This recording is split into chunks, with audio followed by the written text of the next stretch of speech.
দর্শক আমন্ত্রণ আজকের চট্টগ্রামে, আপনাদের সাথে আছি মাসুম রাব্বি। কক্সবাজারে গ্যাস পাম্পে বিস্ফোরণে ক্ষয়ক্ষতির চিহ্ন ফুটে উঠেছে দিনের আলোয়। পাম্পের আশপাশের স্থাপনাও ক্ষতিগ্রস্ত।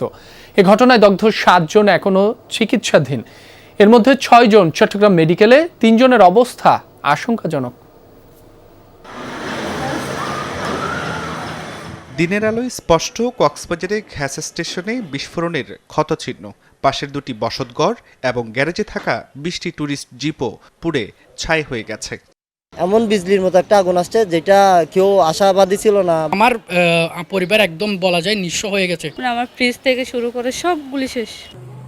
দগ্ধদের মধ্যে একজন কক্সবাজার সদর হাসপাতালে চিকিৎসাধীন, 3 জন প্রাথমিক চিকিৎসা নিয়ে বাড়ি ফিরেছেন। মানে অল্প মার তাদেরকে আমরা প্রাথমিক সেবা দিয়ে আমরা হোম চিকিৎসার বাসা চিকিৎসার জন্য আমরা প্রয়োজনীয় উপদেশ দিয়ে তাদের ছাড় দেওয়া হয়েছে। দগ্ধ হওয়া 6 জন চট্টগ্রাম মেডিকেল কলেজ হাসপাতালে চিকিৎসাধীন। এর মধ্যে আইসিইউতে থাকা 3 জনের অবস্থা আশঙ্কাজনক। বার্ন রোগীর যে পরিমাণ চিকিৎসা সব দেওয়া হয়েছে, সব কিছু তো আমাদের হাতে থাকে না। আমরা তো সর্বোচ্চ চেষ্টা করতেছি, বাইরে দেখা যাক না। উদ্বেগ উৎকণ্ঠায় দিন কাটছে স্বজনদের। আবাসিক এলাকায় গ্যাস পাম্প স্থাপন এবং লিকেজ পাওয়ার পরও ব্যবস্থা না নেওয়ায় ক্ষোভ প্রকাশ করেন তারা।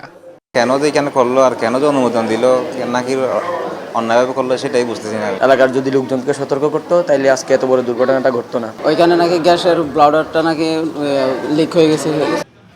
বুধবার রাতে কক্সবাজারের কলাতলী এলাকায় এন আলম এলপিজি গ্যাস পাম্পে ভয়াবহ বিস্ফোরণে অন্তত 10 জন দগ্ধ হয়। বিস্ফোরণের ঘটনা তদন্তে গঠিত 5 কমিটিকে 7 দিনের মধ্যে প্রতিবেদন দিতে বলা হয়েছে। জুবাইর রিফাত, যমুনা নিউজ। কালুরঘাট শিল্পাঞ্চলে যাতায়াত সংকট নিরসনে বালিখালের ওপর নির্মিত হয়েছে নতুন সেতু। 20 মিটার দীর্ঘ সেতুটি নির্মাণে ব্যয় হয়েছে 3.5 কোটি টাকা। সকালে এটি উদ্বোধন করেন city mayor doctor Shahadat Hossain. তিনি বলেন, সেতুটি পুরোদমে চালু হওয়ায় কালুরঘাট শিল্পাঞ্চলের সড়ক সম্প্রসারণ এবং যান চলাচলের সক্ষমতা বাড়বে।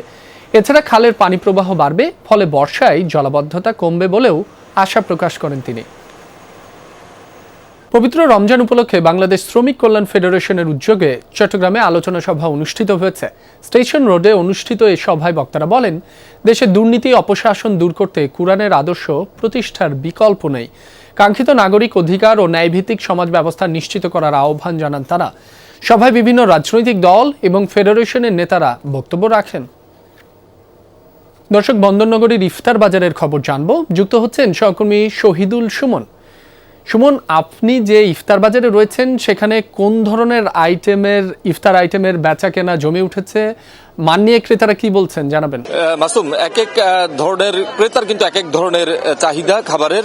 কেউ কেউ আসলে মেজবানি মাংসটা কিনছেন, কেউ কেউ অন্যান্য যে আইটেমগুলো রয়েছে সেগুলি কিনছেন। বিশেষ করে চট্টগ্রামে যেহেতু মেজবানির মাংসটা বিশেষ করে কদর রয়েছে, সেক্ষেত্রে অনেকের মূল আকর্ষণ হচ্ছে এই মেজবানি মাংসটুকু। তারপরও আমরা যেই ইফতার বাজারটিতে রয়েছি সেখানে আসলে বিকেল থেকে উপচা পড়া ভিড়। আপনি দেখছেন যে চট্টগ্রামের মানুষ যে আসলে ভোজন রসিক, সেটি আসলে আরেকবার প্রমাণ করে। আসলে চট্টগ্রামের যে ইফতার বাজারগুলো রয়েছে সেখানে আপনি দেখছেন যে ক্রেতারা কিন্তু একেবারে দুপুরের পর থেকে, বিশেষ করে 3টা থেকে তারা বিভিন্ন ইফতার বাজারগুলোতে তারা আসলে ভিড় করেন এবং তারা তাদের পছন্দ অনুযায়ী যে ইফতার সামগ্রী রয়েছে সেগুলো তারা ক্রয় করেন। বিশেষ করে যেসব খাবারগুলো আসলে বাসায় তৈরি করা কিছুটা কষ্টসাধ্য কিংবা ব্যয়বহুল, সেটি আসলে তারা এই ইফতার বাজারগুলো থেকে কেনার চেষ্টা করেন। বিশেষ করে ছোলা কিংবা পেঁয়াজু, বেগুনি এগুলি তারা বাসায় আসলে আয়োজন করে থাকেন। আপনি দেখছেন যে এখানে বিভিন্ন ধরনের ক্রেতারা কিন্তু আসছেন এবং তারা তাদের পছন্দসই যেই পণ্যগুলো রয়েছে ইফতার সামগ্রী সেগুলি তারা আসলে কিনে নিচ্ছেন। বিশেষ করে আমরা দেখছি দাম নিয়ে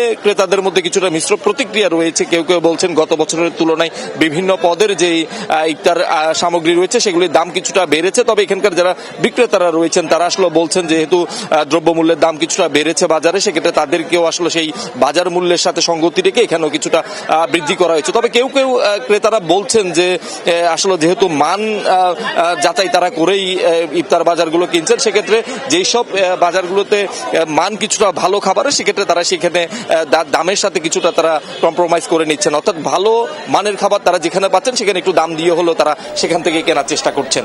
রাব্বি, সুমন, আপনাকে ধন্যবাদ। দর্শক, এই ছিল আজকের চট্টগ্রামের এখনকার আয়োজনে। এতক্ষণ যারা সাথে ছিলেন সবাইকে ধন্যবাদ।